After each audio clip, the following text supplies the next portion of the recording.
導入される水素タクシーは2030年に600台と、東京から水素の未来を切り開こう。水素で走る燃料電池タクシーの出発式スタートです。H 型水素発電機、こんな取り組みやってるところって他にないわけですよ。この一歩って絶対大きい。一銭も補助金もらってませんか？は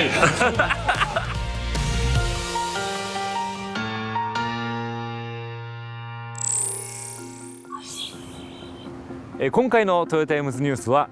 東京都で走り始めたばかりの水素タクシーを特集します。実際に走っているタクシーに来てもらいました。水素タクシー乗ってみます。すいません、よろしくお願いします。私こんにちは、どうぞ。ではお願いします。よろしくお願いします。さあ、初めての水素タクシー出発しました。ああ、もういきなり静かなの分かる。静かですね、やっぱりね。まあそうですね、はい。ねえ、立ち上げでこう走り始めって結構音するじゃないですか。そうですね、エンジンとかのね、はい、それがないですね、やっぱりね、はい、全く。あとこれだけ交通量が多い、そこにねトラックもありますけれども、はい、全然音聞こえないですね。そうですね、ここだけ、はい。この肘置きね、ああ、ついてるついてる。ほら、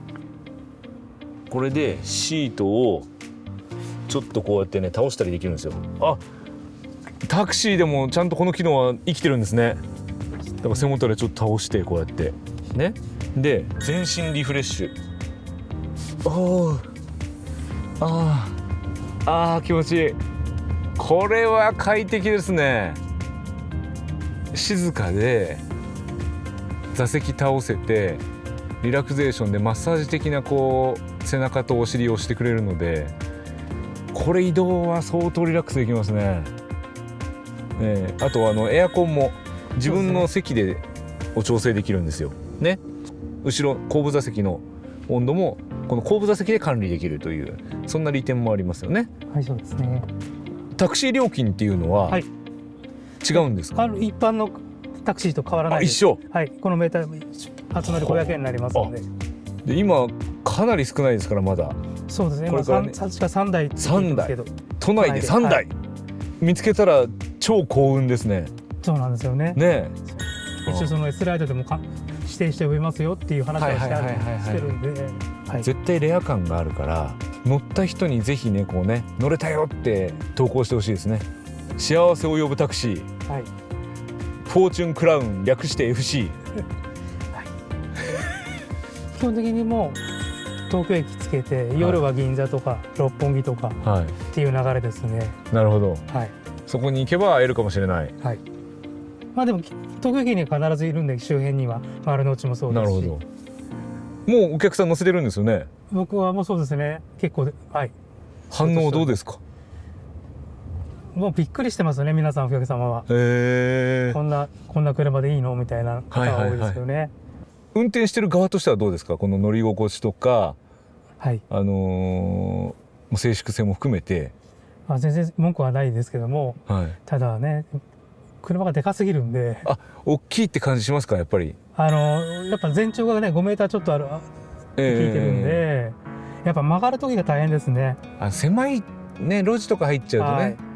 やっぱうちらはねそこまで行かなきゃいけないんで、タクシーとしては。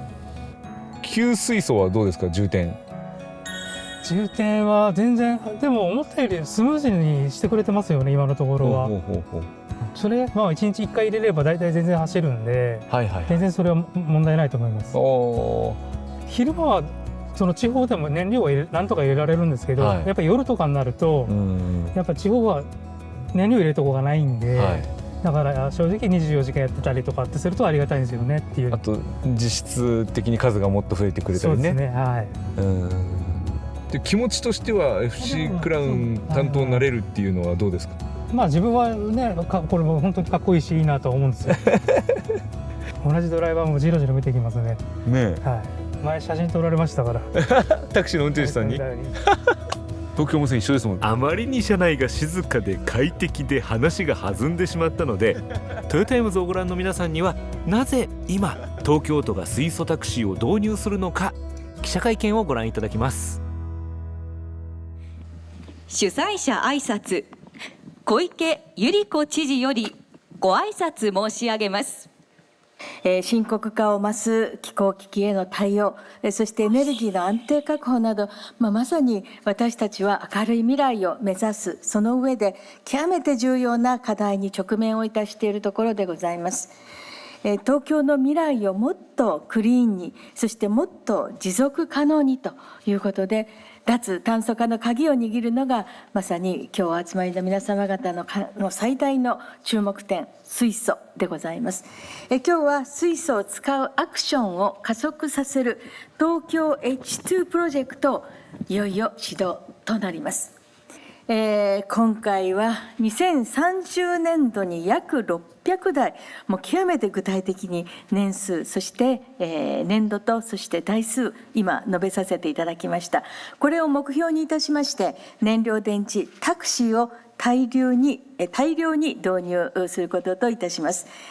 この大量導入、全国初の試みでございまして、この取り組みを皮切りにして東京 H2 プロジェクトを展開をしてまいります。燃料電池タクシーが都内の街を走り、そして水素のある社会を身近に感じていただきながら、みんなで水素を使うアクション、これを加速させてまいりましょう。そして水素社会の実装を力強く推進をしてまいりたいと考えております。私たちが描く未来の姿、世界に誇る水素社会、東京でございます。皆様と共に未来に向けた東京の挑戦を発信をいたしまして、次の世代へと引き継いでまいる、そんな持続可能な都市を築き上げてまいりたいと思います。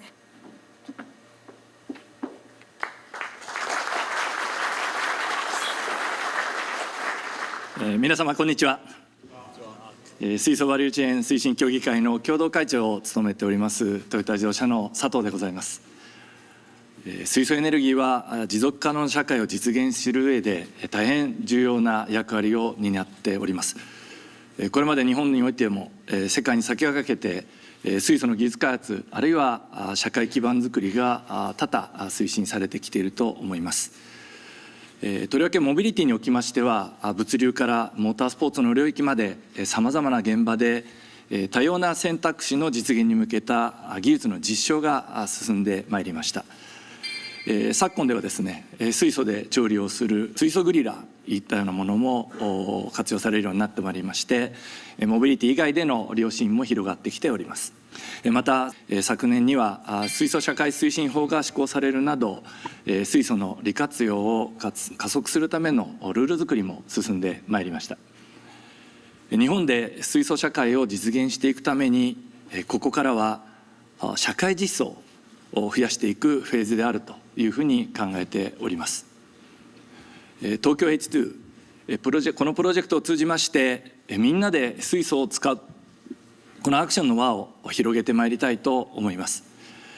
そのリード役となる商用の水素モビリティにつきまして、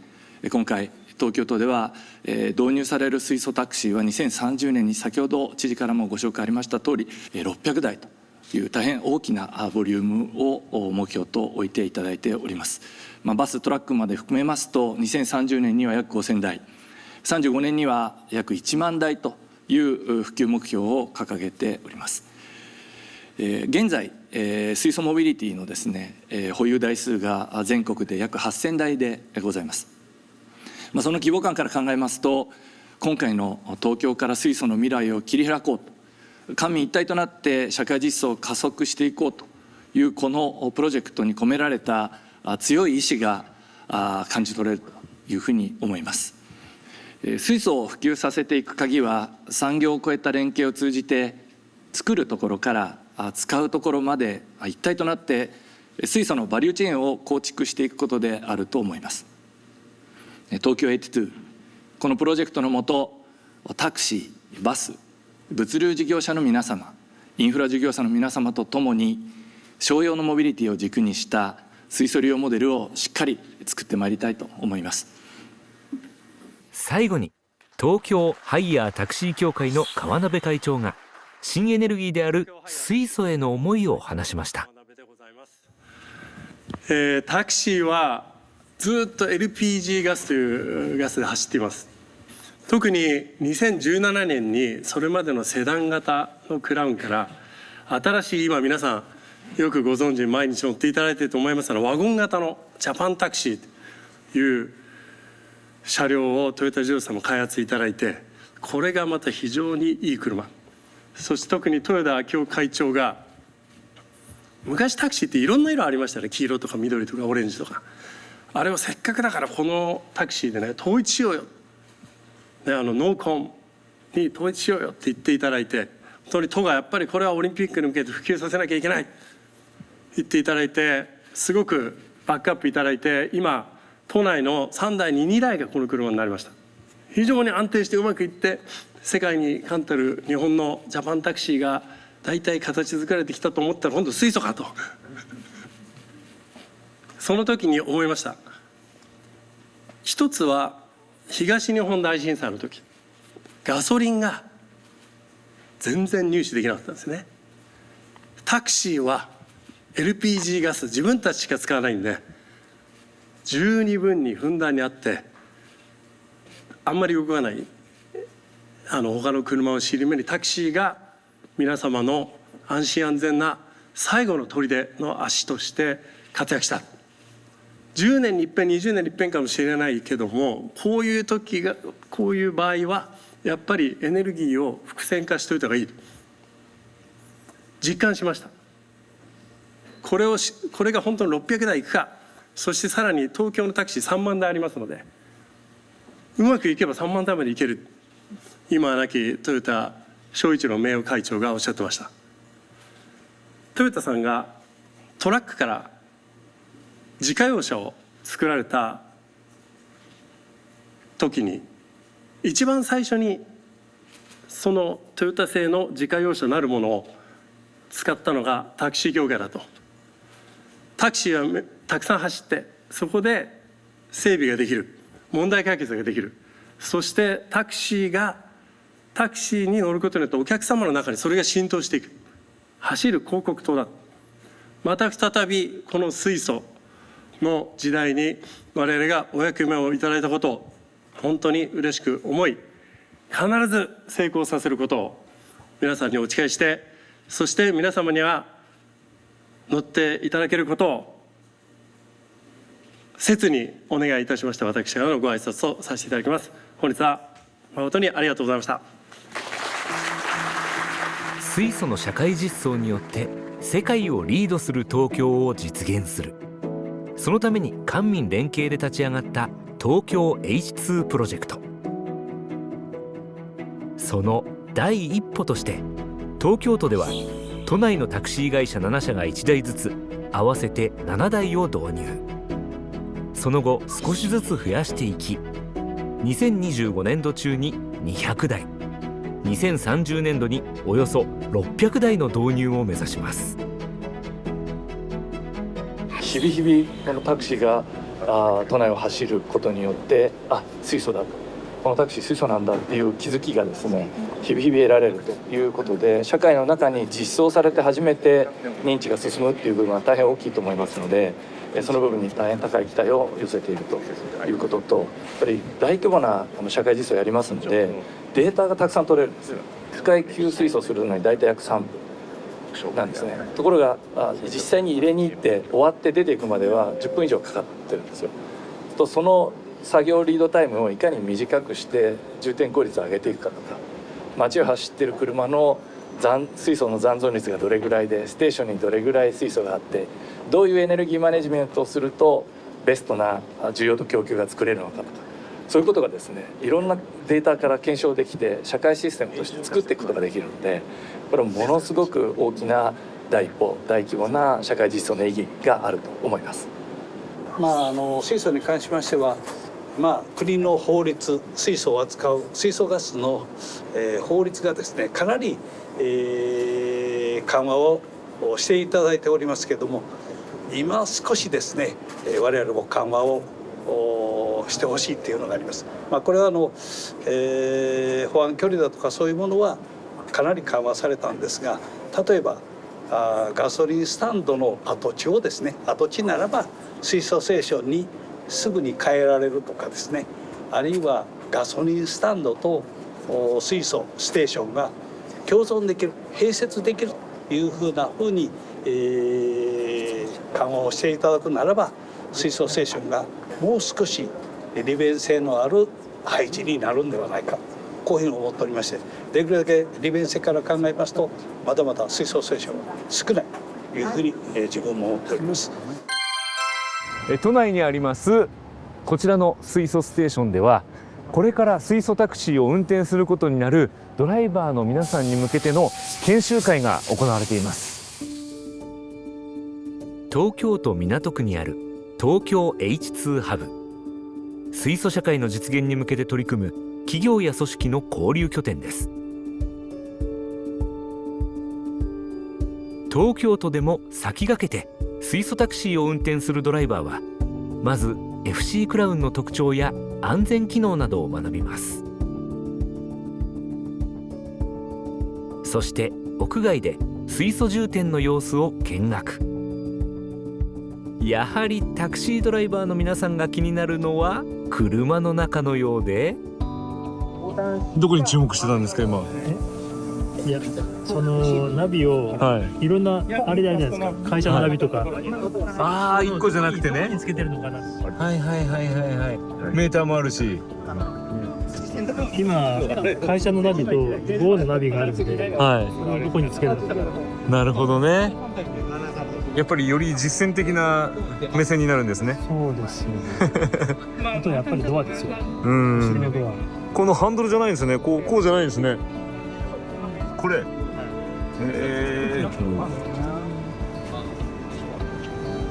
やってみますか。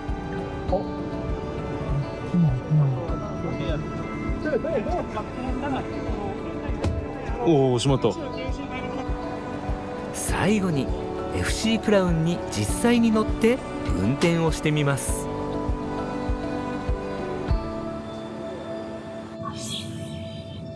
こうやジャパンと比べてそう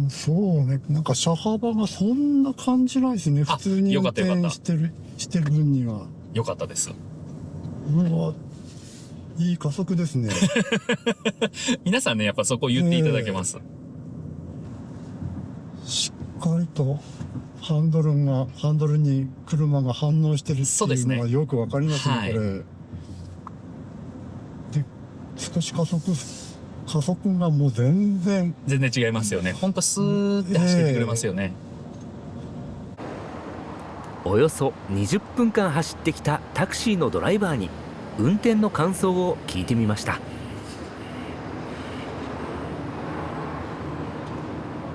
スムーズに力強く走ってくれるんで、非常に良かったと思います。音はどうでしょう、静粛性みたいな。もうこれはもう別物ですね。別物。もうこんないい車初めてですもんね。外のねシャットアウトされて、あれはもう全然普通にできますんで、お客さんがどれだけ気持ちよく快適にねお運びできるかっていうのはこれやっぱり大切なところなんで、だ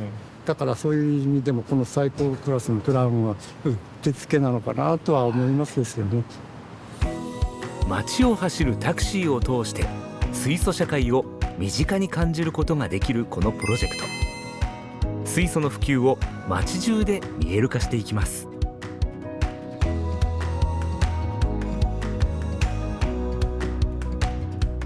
都内でこの H2 マークを見たら水素タクシーですので、ぜひ乗ってみてください。何度も言いますが、初乗り500円ですよ。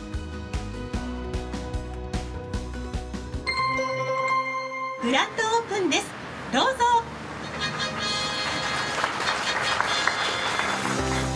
続いては福島から。水素タクシーの出発式から3日後、今度は福島でネッツ郡山の水素を活用した新たな店舗がオープンしました。おー、すごい。これが水素の定置型水素発電機。駐車場に設置されたのは水素を燃料として発電を行う低地型燃料電池発電機。全国初の取り組みで店舗の電力などに使用することができます。この白いのが水素タンクですね。はいはいはいはい。でこっちが発電機。へえ。未来のエンジンルームがここにドーンってあるようなイメージ。ドーンと大きくなった感じですね、はい、こういう使い方もできるんだ。でこれはFC トラックのタンクをこう転用してというか、なのでこのままスタンドに持っていってこれごと充電して。はあ、なるほど。なんで中はもう本当に未来の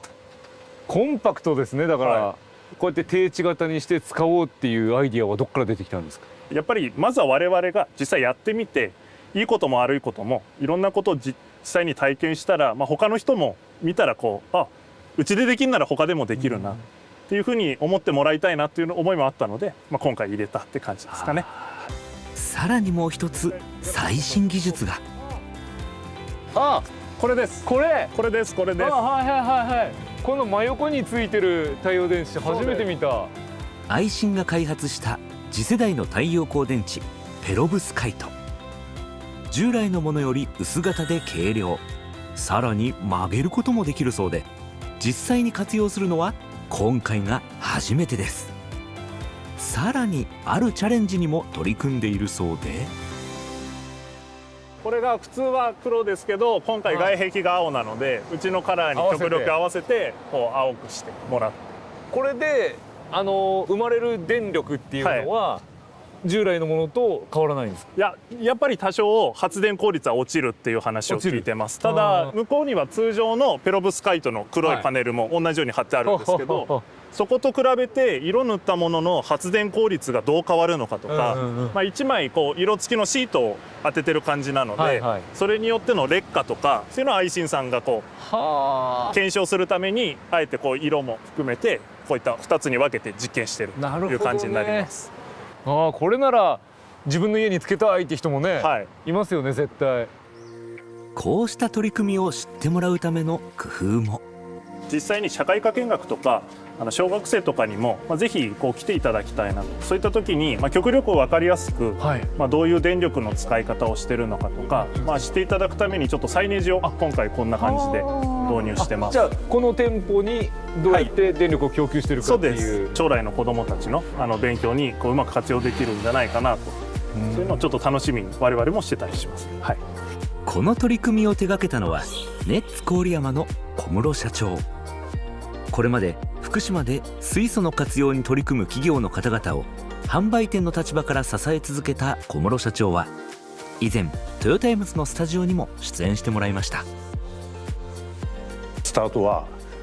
未来を売んなきゃいかんよなと、それには水素を供給してくれるところがないよなとかですね、そんなところに行ってお願いをしたり、最初は5億もかかんのにお前何人にそんなこと言ってんだっていうのがスタートでした。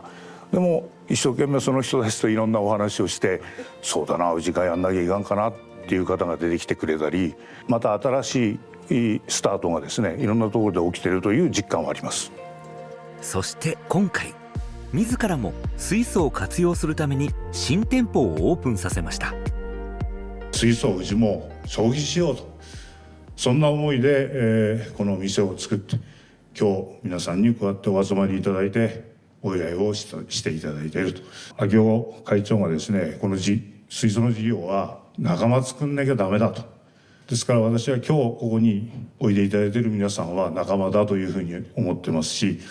これからもですね、仲間として一緒にこの福島の水素社会というか福島モデルというかですね、広げていければ嬉しいなというふうに思ってます。この朝霞店、本当に特別なオープニングだと思います。カーボンニュートラル社会を目指す最先端の取り組みが行われていると。世の中で実際に使うことによっておそらく課題も出てきます。でもその出てくる課題こそが水素社会、あるいはカーボンニュートラルな社会を実現するために大切なことで、みんなでその課題を解決して未来に向かっていくというために、非常に重要な一歩が今日ここで歩みを進めることになるんだろうと。実は祝賀会の前に急遽福島県の内堀知事も駆けつけたんです。おめで福島での水素社会実現を積極的に進めている内堀知事はトヨタイムズでもすっかりおなじみですよね。知事お時間ない中飛び込みで入ってきてすごいありがとうございます。富田さんとまた再会できて嬉しいですこちらこそ。福島県もカーボンニュートラル、まさに水素社会実現したいっていう熱い思いをまさに小室社長さんと同じように持っているので、まさに同志だと思ってますね。小室さんも浩二さんもいるので、今から僕一緒についていっていいですか？全然問題ないです。このまま僕回しながらついていきますので、撮りながら行きますから。行きましょう。この臨場感、リアル感がいいですね。小室社長。どうも。おめでとうございます。ありがとうございます。わざわざありがとうございます。参加していただいて本当にありがとうございます。